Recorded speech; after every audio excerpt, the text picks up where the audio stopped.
할렐루야. 아멘. 하신 모든 분들 주의 복이 임하길 주의 이름으로 축원합니다. 아멘.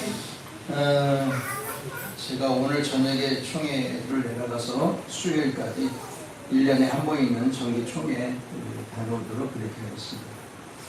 자, 골로새서, 오늘은 이제 골로새서 말씀을 살펴볼 텐데요. 골로새서는 사도 바울이 아시다시피 제1차 감옥에 투 배웠을 때에 네 가지의 네 권의 옥중서신을 썼다고 말씀을 드렸어요. 다 기억하시죠? 개인으로 물어봐도 되죠? 응? 개인으로 묻지 말아요? 그래. 그럼 어떻게 한꺼번에 말씀하시는데요? 자, 그러면 네 가지 중에 첫째 뭐라고? 그래, 오늘 골로새서 또 빌립보서, 빌레몬서, 에베소서. 이 차례대로면 에베소, 빌립보, 골로새, 빌레몬서 이렇게 되어 있어요. 자, 그 중에 오늘은 골로새서에 대한 편지를 함께 나누면서 은혜의 시간을 가져보고자 합니다. 이 골로새서는 빌립보서에도 제가 소개했던 에바브로디도라고 하는 사람이 있었잖아요. 네, 오늘 이 골로새서에 대한 모든 내용을 사도 바울에게 알려준 사람은 에바브로디도라고 하는 이름과 비슷한 에바브로라고 하는 사람이 있어요. 에바브로는 골로새에 충실된 일꾼이고 에바브로디도는 빌립보 교회의 충성스러운 일꾼이었습니다. 그래서 오늘은 에바브로에 대한 내용은 아니지만 시간에 대해서 에바브로에 대한 부분도 할 수 있으면 하겠습니다만은 골로새 교회에서 사역을 하게 되었던 에바브로를 통해서 사도 바울이 이 골로새 교회에 대한 소식을 접하게 됩니다. 한편으로는 좋은 소식, 감사한 소식도 접하게 되지만 또 한편으로 보게 되면 아주 위급한 소식도 듣게 되어지는데요. 그 위급한 소식은 뭐냐? 이단들이 가만히 들어와서 골로새 교회 성도들을 여러 가지로 힘들게 하는 일이 주어지게 되었다. 그렇게 말씀해요. 이단들이 와서 주장하는 내용들이 몇 가지가 있는데 뭐 여러 가지 중에 할례를 행해야 된다. 금식을 해야 된다. 그러니까 이 사람들은 금식을 자주 하죠. 또 금욕주의, 육신적인 욕심을 부리지 말고 아주 뭐 헐벗고 굶주릴 정도의 가난한 빈곤한 삶들을 살아가야 된다. 이런 것들을 또 뿐만 아니라 천사를 숭배하는, 천사는 성경에 보면 하나님께서 우리를 위해 옆에서 도움의 역할을 하는 그러한 이들에 불과한 존재인데 마치 천사를 또 대단한 존재로 마치 하나님과 같이 숭배하는 그러한 사상을 전파하는 그러한 사람들이 골로새 교회에 주어졌던 이단들의 형태의 내용입니다. 또 한 가지는 신비적인 체험에 대한 부분인데 이 모든 내용들, 신비적인 뭐 꿈에 뭘 봤다, 뭐 환상을 봤다, 그러니까 너에 대해서 내가 뭘 봤다, 자꾸 이런 얘기하는 사람은 여기에 속해 있는 이단주의와 다를 거 없어요. 자꾸 뭐 좀 끔찍하면은 금식을 하고, 뭐 끔찍하면은 뭐 이렇게 하고 저렇게 하고, 이런 부분들 다시 말씀드리면 할례를 행해야 된다. 하나님은 할례를 해하고 마음의 할례를 할 것에 대해서 말씀하셨고요. 금식 필요할 때 해야 되지만 너무 자주적으로 그렇게 하는 것은 맞지 않다. 금욕주의도 천사 숭배 사상도 맞지 않아요. 또 이게 잘못된 종교에서는 이 천사 숭배는 아니지만 천사를 아주 완전 거실짝처럼 여기는 그런 이들도 있습니다. 이 사람들은 천사를 불임의 종으로 생각을 했어요. 마치 집을 출퇴할 때에 천사한테 명령 오라고 한대요. 천사야, 너 내가 어디든 갔다 올 테니까 집 좀 잘 지키고 있어라. 그리고 갔다 오면 되는 거야. 이 천사는 불임의 용도 아니에요. 또 그렇다고 해서 숭배받을 대상도 아닙니다. 그러니까 천사에 대한 부분은 나중에 기회가 있으면 할 수 있겠지만 그렇게 특별한 존재는 아닌데도 불구하고 마치 하나님과 방불할 정도의 숭배 사상을 전하는 것. 누가 자꾸 꿈에서 봤다, 환상에서 봤다, 내가 너에 대해서 이런 얘기를 봤다, 이렇게 해서 너가 이렇게 해야 된다, 금식을 40일 해야 된다, 헌금을 2억을 해야 된다, 이런 얘기 자꾸 하는 사람들이 이단주의에 속해 있는 사람들이다 그 말씀. 자, 그렇기 때문에 이런 것들을 토대로 해서 사도 바울은 골로새서를 감옥에서 기록을 하게 되는데요. 이 골로새서의 주제는 바로 예수 그리스도입니다. 예수 그리스도가 골로새서에, 아니 성경 전체의 주제가 되겠지만 특별히 골로새서의 주제가 되는데요. 네 가지를 간략하게 이야기하고 있습니다. 첫째는 그리스도 예수님은 교회의 머리가 되시는 분입니다. 두 번째는 하나님과 우리 사이에 중보자의 역할을 감당하신다. 좋은 관계 맺게 하시기 위해서 애쓰는 분이시다. 세 번째는 화목제물을 주님께서 대신 하셨다고요. 화목제물로 우리의 죄를 대신해서 하나님께 드리셨다. 즉 십자가에서 죽음을 당하셨다, 그 말씀이에요. 그리고 마지막 한 가지는 우리의 구원자시다 라고 하는 네 가지의 주장을 예수 그리스도를 이렇게 성경에 담으면서 그 특성된 부분의 일들을 주제로 삼아서 골로새서를 기록하고 있습니다. 그 중에 오늘 우리는 본문의 말씀을 통해서 은혜를 함께 나눠보고자 하는데, 은혜의 시간 되기를 주님의 이름으로 축원합니다. 사도 바울은 오늘 본문은 아니지만 그 이전의 말씀 보게 되면요, 에바브로를 통해서 골로새 교회에 대한 이야기를 접하게 되면서 하나님께 감사의 날이 있어요. 그래서 그 3절 같이 한번 읽어볼까요? 3절. 우리가 너희를 위하여 기도할 때마다 하나님 곧 우리 주 예수 그리스도의 아버지께 감사하노라. 아멘. 사도 바울 선생은 골로새 교회의 성도님들을 생각할 때에 감사한 생각이 들었다 했어요. 우리도 마찬가지로 누군가를 생각할 때에 감사한 생각이 들어야 되겠죠? 누군가를 생각할 때 아유 저거 얼마 되지도 않네 이렇게 하면 되겠어 안 되겠어요? 된다 그래요? 안 돼요. 한자는 못 들었네. 된다 소리를 들었어요. 안 되겠죠. 사도 바울은 골로새 교회를 생각할 때 감사한 마음이 들었어요. 그렇게 이단이 득세하고 이단이 여러 가지 주장을 펼치는 와중에도 불구하고 이 골로새 교회 성도들에게는 몇 가지의 감사한 내용이 있었는데, 자세한 거는 좀 이후에 말씀을 드리겠지만 첫째는 골로새 교회에 대한 믿음입니다. 4절에 보면 골로새 교회의 믿음이 아름다웠다. 뭐 우리가 신앙 중에 믿음을 빼놓고 이야기할 것은 없잖아요. 두 번째, 성도에 대한 사랑을 실천하는 교회였다.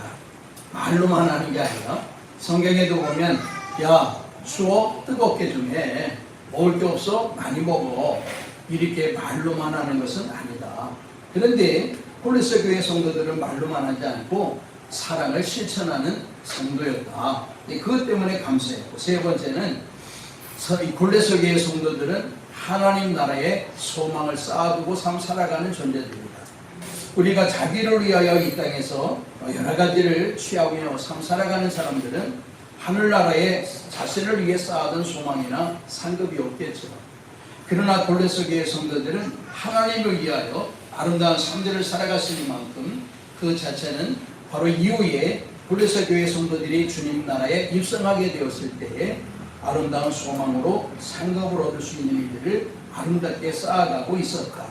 세 번째는 이 열매를 맺으며 이네들이 아름다운 삶들을 살아갔다라고 말씀합니다. 그것이 바로 성경 4절에서 6절까지 주어지는 내용을 간략하게 축소해서 말씀을 드린 건데요. 이네들은 열매를 맺으며 살아갔다는 거예요. 과실나무가 열매를 맺어야지 안 맺으면 안 되잖아요. 그럼 뭐 뽑든지 아니면 뭐 잘라서 치워버리든지 죽이든지 아니면 불에 태울 수밖에 없는 일들인데, 이 네 가지 믿음에 대한 거, 소망에 대한 거, 사랑에 대한 거 뿐만 아니라 열매를 맺는 삶들을 살아가는 골로새 교회 성도들에 대한 소식을 들을 때에 사도 바울은 하나님께 감사했다 그랬어요. 그런데 너희들이 참 이렇게 아름답게 잘 살았으니 내가 하나님께 감사하다라고 해서 끝나는 게 아니라 그 감사했던 그 삶에 대한 일들을 계속적으로 잘 감당할 수 있도록 사도 바울은 골로새 교회 성도들을 위하여 기도를 쉬지 않았다라고 고백하고 있는 내용들입니다. 실제로 우리가 신앙생활하면서 다양한 신앙생활을 하고 살아가죠. 그 중에 오늘과 같이 예배 생활을 한다든지, 찬양 생활을 한다든지, 기도 생활을 한다든지, 뭐 선교 생활을 한다든지, 봉사 생활을 한다든지 여러 가지 나름대로의 많은 생활을 가지고 살아가는 신앙인의 삶의 모습을 보일 때가 많거든요. 그 중에 한 가지가 뭐냐? 기도 생활이에요. 오늘 기도에 대한 말씀이니까. 그럼 기도할 때 우리는 많은 기도를 하겠죠. 여러분들이 제일 먼저 기도할 때에 제일 먼저 기도하는 내용은 뭐냐? 하나님의 나라와 의를 위해서 기도하죠. 진짜 아멘 했어? 뭐 시작하자마자 하나님 저놈도 죽여주고 나는 이렇게 복받게 하시고 나는 건강하게 하시고 뭐 자기를 위한 기도를 많이 하지. 실제 여러분 아멘 했던 분들은 그렇게 하시겠지만은 하나님의 나라와 의를 위해 하나님께서 구하라고 말씀하셨는데 그렇게 하시죠? 꼭 그렇게 하시기 바랍니다. 교회를 위해서 기도하죠. 목사를 위해서 기도하고 또 교회 부흥을 위해서 기도하고 성도님들을 위해서 선교사역을 위해서 많은 기도를 종합적으로 교회를 위해서 기도합니다. 나라와 민족을 위해서, 가정을 위해서, 사업장과 및 일터를 위해서, 건강을 위해서, 취업을 위해서 11조 및 선경금을 우리나라의 신앙인들 중에 최고로 많이 하기 위해서 그것도 하죠. 우리 아들랑 교회에서 최고로 하는 거 말고 우리나라에 11조 하는 사람들 중에 최고의 11조를 드릴 수 있는 기도하고 있죠. 이서로 대신합니다. 그렇게 기도해. 뭔가 좀 그렇게 해야지. 맨날 남 따라서 발바닥 뼈만큼만 하면 좋겠다 그러지 말고 좀 포부와 비전을 가지고 기도했으면 좋겠어요. 배우자를 위해서도 기도하는데 배우자를 위해 기도한다고 하니까 성경 요한복음에 있는 말씀이 생각이 나서 잠깐 정리를 좀 해봤어요. 사마리아 여인이 예수님을 만날 때 예수님이 사마리아 여인에게 남편을 데려오라고 하죠. 남편을 데려오라 했더니 저는 남편이 없습니다 라고 이야기를 해요. 남편이 없는 게 아니라 지금 6번째 남편하고 살고 있어요. 어떤 목사님이 이 부분을 설교하다가 능력 있는 여자라고 그랬더니 2번 결혼한 성도가 시험이 들었대요. 그렇게 능력이 있는 게 아니고 이 사람은 왜 이렇게 남편을 많이 바꿨을까? 많이 바꾼 이유가 뭘까? 살다 보니까 싫어서 아니면 마음이 안 맞아서 헤어지는 거 아니겠어요? 근데 그런 내용들을 한번 생각해 보면서 아마 이러지 않았을까라는 생각을 가지고 전해봅니다. 잘생긴 남자면 나는 괜찮다. 여러분들이 남편 되시는 분들 잘생긴 사람들을 고르는 거죠? 응? 그건 아니야? 잘난 사람, 잘생긴 사람하고 결혼하면 행복할 것 같았다라고 생각을 해서 잘생긴 사람하고 결혼했는데 살다 보니까 이 잘생긴 게 밥 먹여주는 게 아니더라. 그래서 이혼을 하고 두 번째는 돈이 많으면 되지 않겠냐. 돈 많은 남자를 선택했는데 돈 많이 가지고 있으니까 바람만 피고 다니지 어떻게 자기를 사랑하는 게 없어서 두 번째 남편도 헤어지게 되었다. 그럼 어떤 사람이 좋을까라고 생각을 하다가 세 번째는 그럼 건강하면 되지 않겠느냐. 병약한 사람보다는 건강하면 되겠지라고 했더니 이 건강 가지고 다른 데 힘쓰고 돌아다니지 가족을 위해서나 자신을 위해 아름다운 남편의 생활을 하지 않더라. 그래서 우리 신앙인들처럼 그럼 뭐가 좋으느냐? 난 믿음만 좋으면 된다 라고 얘기하고 믿음 좋은 사람을 살펴서 결혼했다는 거야. 근데 이게 살아가다 보니까 믿음이 좋은 것만은 아니더라. 이것도 저것도 다 병행이 돼야 되더라. 지난번에 말씀드린 저 아래 지역에 구미에 내려가는데 거기에 큰 교회에 목사님 사모님과 식사를 함께 했었습니다. 근데 세 아들이 있더라고. 그건 아들만 셋이대 또.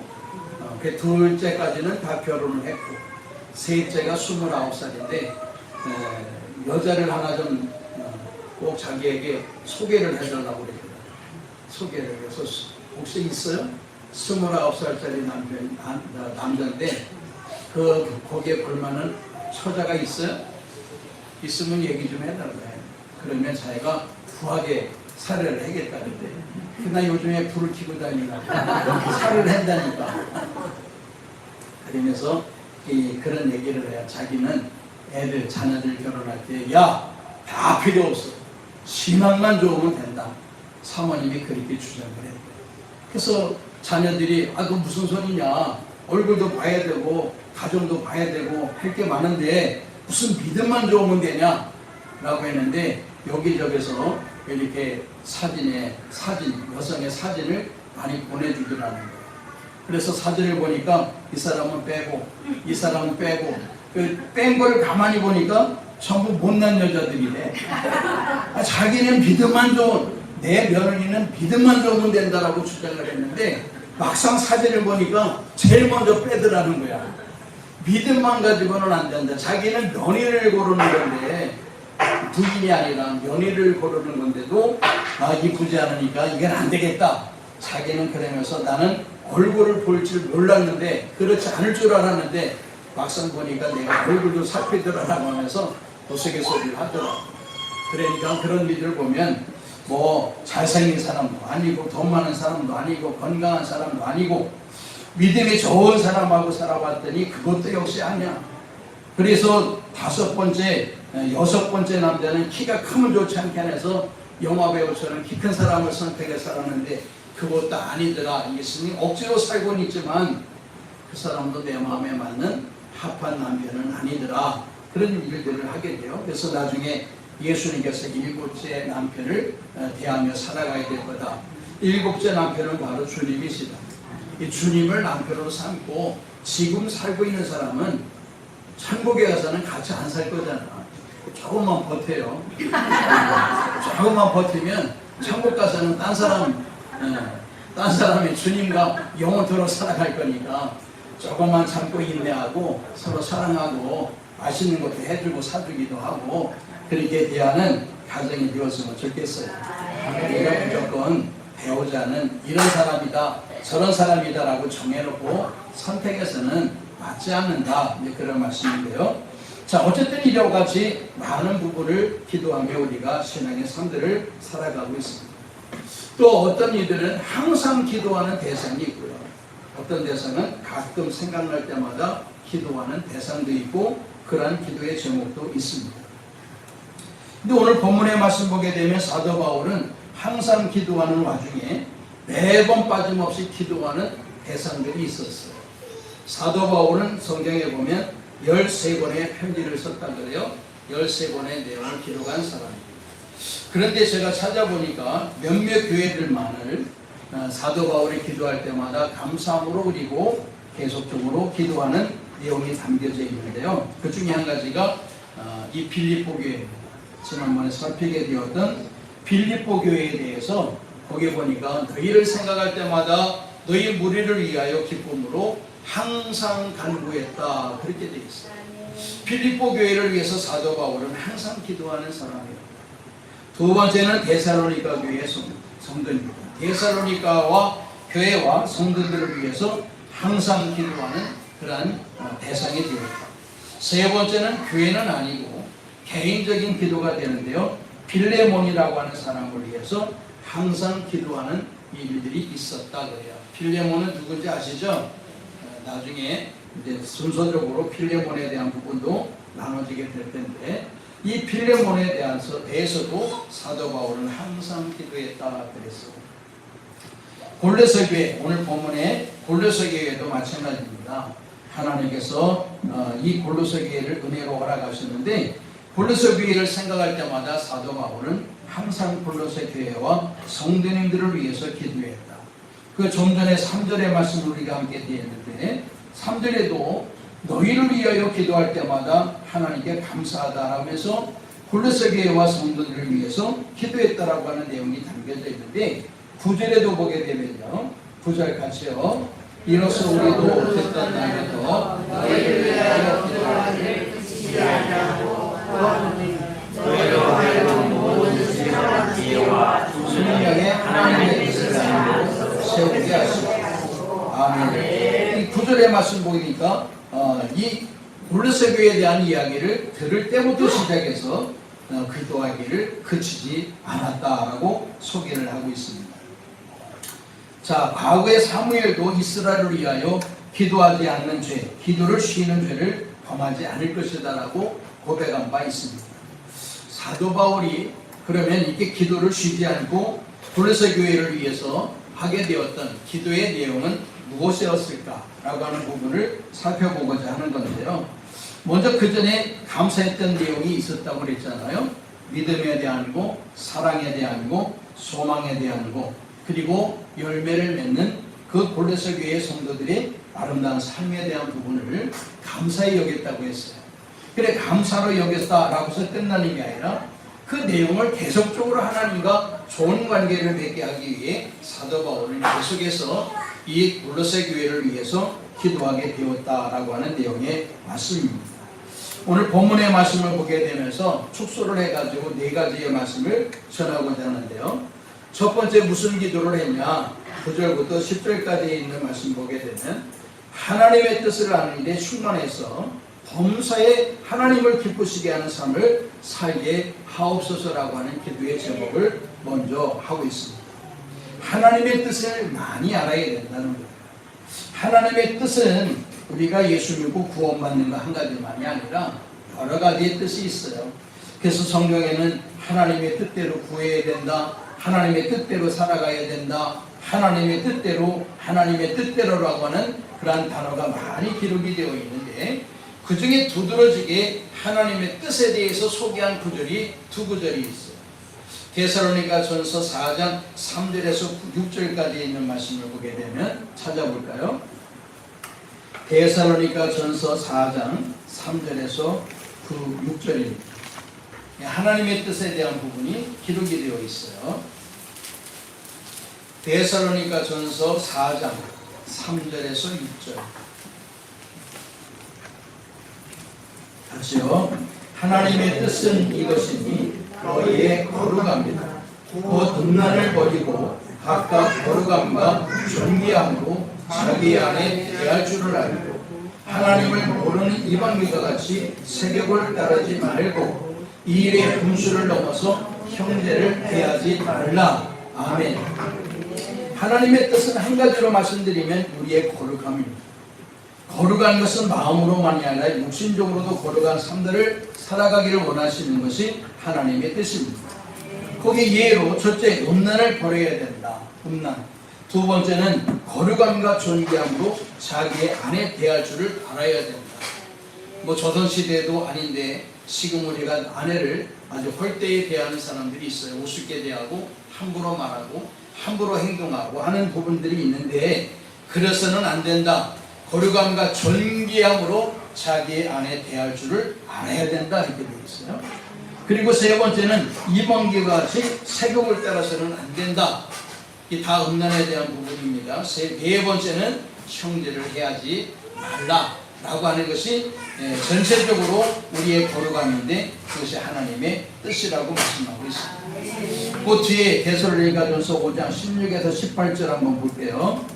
우리가 잘 아시는 말씀인데 16절에서 18절 같이요. 항상 기뻐하라, 쉬지 말고 기도하라, 범사에 감사하라. 이것이 그리스도 예수 안에서 너희를 향하신 하나님의 뜻입니다. 아멘. 세 가지가 더 포함되죠. 항상 기뻐하고, 쉬지 말고 기도하고, 범사에 감사하고. 힘들고 어려운 일이 주어져도 그렇게 살아가라는 얘기입니다. 항상 기뻐하고. 한번 웃어봐요. 이 웃기가 제일 힘들 때가 언제냐? 카메라가 우리 앞에 있을 때. 네? 카메라가 앞에 있으면서 사진을 찍으니까 웃으라고 하면 정말 어색하게 웃으면 안 나오대. 편하게 그래. 빨리 찍으면 그나마 웃는데 웃음이 오래가지 않으니까 조금 인상에 웃음기가 있다 금방 그냥 새겨져가지고 아주 심각한 얼굴의 표정으로 바뀌어지게 되는데, 주님은 우리가 항상 기뻐하기를 원하시고 쉬지 말고 기도하기를 원하세요. 힘들 때만 와서 기도하지 말고. 주님 민망하지 않아? 항상 주님을 대면하고 서로 대해야지. 어려울 때만 나를 찾으면 그 사람 좋아하겠어요? 우리는 이럴 때도 찾고 저럴 때도 찾고 자기 좋을 때도 찾고 자기 힘들 때도 찾고 그래야지. 자기 힘이 좋을 때는 안 찾고 자기 힘들 때만 찾고 그러면 안 되잖아. 사람은 이래나 저래나 특별히 우리와 주님 사이에는 그저 쉬지 말고 주님을 찾고 간구하며 기도하는 생활이 필요하다. 범사에 감사하는 것이 하나님께서 우리에게 원하시는 하나님의 뜻이다라고 소개하고 있습니다. 자, 이렇게 이 외에도 여러 가지 하나님의 뜻이 성경에 많이 기록이 되어 있는데요. 그러면 하나님의 뜻을 알기 위해서 우리는 어떻게 해야 되느냐? 배워야 되고 지식을 쌓아가야 될 필요가 있는 줄 믿습니다. 계속 쌓아야 돼요. 계속 배워야 되죠. 계속 알아가야 되는 거예요. 웬만큼 신앙생활 한다는 사람들은 마음에 교만함이 들어서 내가 다 아는데 뭐 들을 필요 뭐 있냐, 그래가지고 말씀을 들을 때 집중하지 않아요. 딴 생각으로 가득하게 있어요. 그런 사람들은 자기 생각으로 머물러 있는 그 수준에서 아무리 주님을 발견하고 찾고 은혜를 구하고 섬기려고 하더라도 수준이 있기 때문에 그 수준 이상의 것들을 하나님을 향해서 아름다운 삶들을 살아갈 수가 없다, 그 말씀입니다. 자꾸 들어야 돼요. 자꾸 배워야 돼요. 두 번째, 사도 바울은 골로새 교회 성도들을 위해서 무엇을 기도했느냐? 10절의 말씀 보면 선한 일에 열매를 맺는 삶들을 살게 하옵소서. 감사한 내용 중에 이 내용이 있어요. 이 골로새 교회 성도들은 열매를 맺는 아름다운 신앙의 삶들을 살아갔기 때문에 사도 바울은 하나님께 감사했다라고 하는 내용이 있는데, 그럼에도 불구하고 그냥 이렇게 열매 맺은 걸로 끝내지 말고 계속적인 열매를 맺을 것에 대하여 하나님께 간구하는 기도가 있었다, 그 말씀입니다. 열매라고 한다면 우리는 성경에 성령의 열매 9가지, 빛의 열매 3가지를 포함해서 12가지의 열매가 있는데요. 계시록 22장 1절에서 2절 말씀에 보게 되면 12가지의 열매, 실과에 대한 부분이 나와요. 한번 찾아볼게요. 계시록 22장 1절과 2절입니다. 계시록 22장 1절과 2절.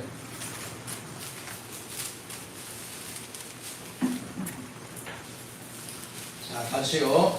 또 그가 수정같이 맑은 생명수의 혀를 내게 보이니 하나님과 및 어린 양의 보좌로부터 나와서 길 가운데로 흐르더라.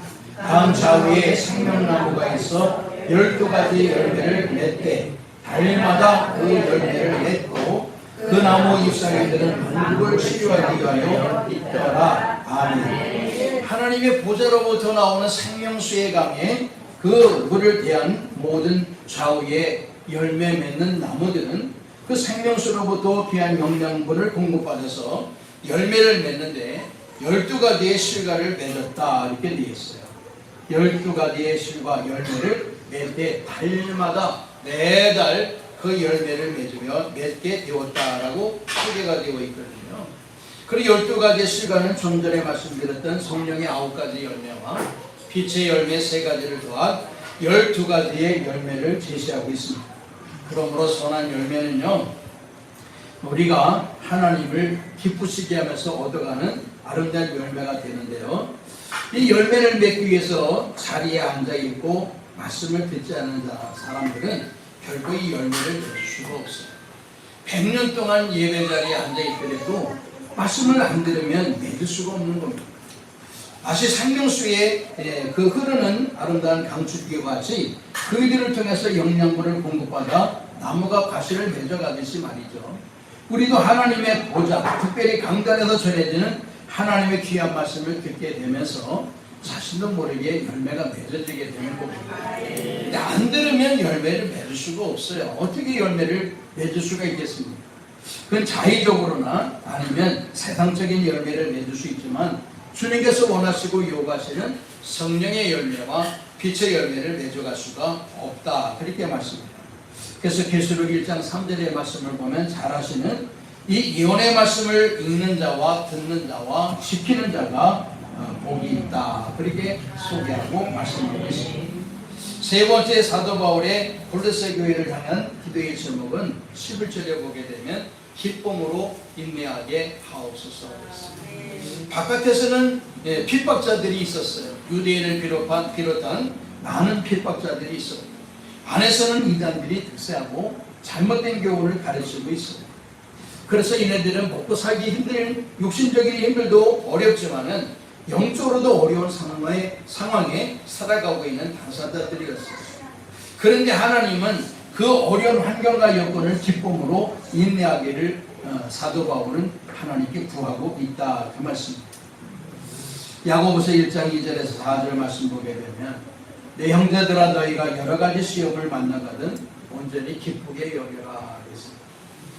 이는 너희 믿음의 시련이 인내를 만들어내고 또 인내를 온전히 이루는 이로 너희로 온전하고 구비하여 조금 더 부족함이 없게 하기 위하여 이와 같이 시험을 주는데 시험을 온전히 기쁘게 여기라 라고 말씀하고 있어요. 신앙생활을 하면서 힘들고 어려운 일들을 만날 때에 우리가 주님의 말씀대로 그 어려운 일들을 기쁨으로 인내하라 라고 말씀하셨는데 어떻게 그렇게 살기가 쉬워요? 어려워요? 힘든 게 사실이에요. 우리가 사실 부족하고 나약한 존재이기 때문에 힘들고 어려운 환경과 여건을 만나면 답답하고 화가 나고 힘들어하는 것이 사실입니다. 또 우리가 아무리 용쓰고 힘써도 문제가 해결되지 않기 때문에 안 된다는 것을 알면서도 불구하고 우리는 답답한 마음을 가지게 될 때가 있고요. 그로 인해서 염려와 걱정과 두려움과 불안과 초조함이 마음을 휩싸여서 나라로 하여금 불안과 공포의 선들을 살아가게 하는 것이 사실입니다. 그럼에도 불구하고 주님께서는 우리에게 그런 환경과 여건을 만났을지라도 우리에게 기쁨으로 인내하라고 말씀하고 있어요. 그러기 위해서는 주님의 도움이 필요합니다. 내 자의적으로 할 수 있는 게 아니기 때문에 그래요. 내 자의적인 마음 가지고 힘들고 어려운 일들을 내가 기쁨으로 웃으면서 지낼 수 있다? 아니거든요. 내 힘으로는 할 수 없고 주님의 도움을 받아야 돼요.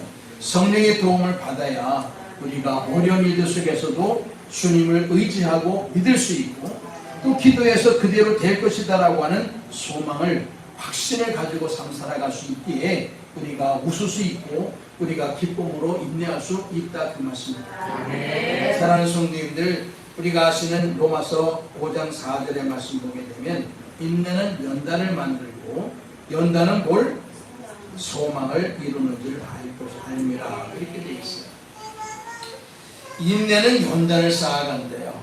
단단해집니다. 그래서 우리가 낫을 잘못 지었다든지 아니면 어떤 도구를 잘못 지었고 오래 사용하게 되면 그 부위가 맞닿지 않게 될 때에 물집이 생기거든요.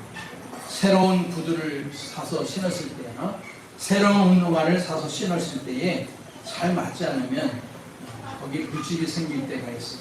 발뒤꿈치가 물집이 생길 때가 제일 많은데 그게 안 맞아서 그래요. 그런데 조금 신고 다니면 물집이 터지고 굳은 살이 되게요. 좀 더 신고 다니면 거기 아무런 관계가 없잖아요. 인내를 통해서 연단을 얻어가고 연단을 통해서 소망을 이루어 가신다라고 말씀해 주었어요. 어렵고 힘들고 어려운 일들을 안팎에서 세상에서 아니면 교회 안에서 만난다 할지라도 우리는 주님을 의지하고 믿는 믿음을 소유하셔서 말씀대로 이 기쁨으로 인내할 수 있는 우리가 되어지기를 주님의 이름으로 축원합니다. 사도 바울은 세 번째 내용으로 이와 같이 골로새 교회 성도들이 핍박 속에서 어려움 속에서 인내할 것에 대하여 강구해 주고 있습니다. 마지막 네 번째는 12절인데요. 12절의 말씀 보게 되면 성도의 기업을 얻게 하시는 하나님께 감사하기를 구하고 있습니다. 이 감사라고 하는 것이 참 중요해요. 조전에 말씀드렸다시피 데살로니가 5장 16, 17, 18절의 말씀 중에 범사에 감사라고 있어요. 범사에 감사. 근데 사실 범사에 감사하는 것도 사실은 쉽지 않아요. 그런데 우리가 알아야 될 것은 여기 본문에 이 기업을 얻게 하시는 이는 하나님이시다라고 말씀합니다. 기업을 얻게 하시는 이는 하나님이시다. 우리의 사업이나 직장이나 물질이나 모든 부분을 열어주시는 이가 하나님이시고 받는 이 또한 역시 하나님이십니다. 그렇기 때문에 이 모든 능력의 소유자 되시는 하나님께 우리가 감사하면서 주님께서 우리에게 주신 육적인 일들이나 영적인 일들의 기업을 허락하신 주님께 감사할 수 있어야 되고 그렇게 감사할 수 있는 우리가 되어지기를 주님의 이름으로 축원합니다. 기업이라고 하니까 과거 구약 시대에 이스라엘 백성들이 출애굽을 해서 광야에 머물다가 젖과 꿀이 흐르는 가나안 땅으로 입성하게 되죠. 입성하게 될 때에 그네들은 제비뽑기를 통해서 기업을 얻게 됩니다. 그것은 우리에게 주어지는 육적인 기업이라고 해요. 여러분들의 경영하는 사업자, 일터 등등의 모든 일들을 육적인 기업으로 말씀하고 있는데, 오늘 사도 바울이 골로새 교회 성도들을 향한 이 기업에 대한 내용은 육적인 기업이 아니라 영적인 기업입니다. 영적인 기업, 옛 백성들에게는 육적인 기업을 허락하셨지만은 미래의 그리스도인들에게는, 즉 우리들에게는 영적인 기업을 허락하시는 줄 믿습니다. 영적인 기업은요, 인간, 즉 우리 스스로가 얻을 수 있는 것이 아니고 하나님의 전적인 은혜로 허락하심을 따라서 얻어지는 줄 믿습니다. 그것이 뭐냐? 십자가의 독생자 예수 그리스도를 내어주시고 그 예수 그리스도를 믿는 사람들에게 죄사함과 영생을 허락해 주셔서 하나님 나라에 입성하게 하시고 그 하나님 나라의 기업을 우리에게 주시겠다 약속한 바 있습니다. 한 가지 성경만 더 찾고 마칠게요. 계시록 5장 9절에서 10절 말씀인데요. 계시록 5장 9절 10절.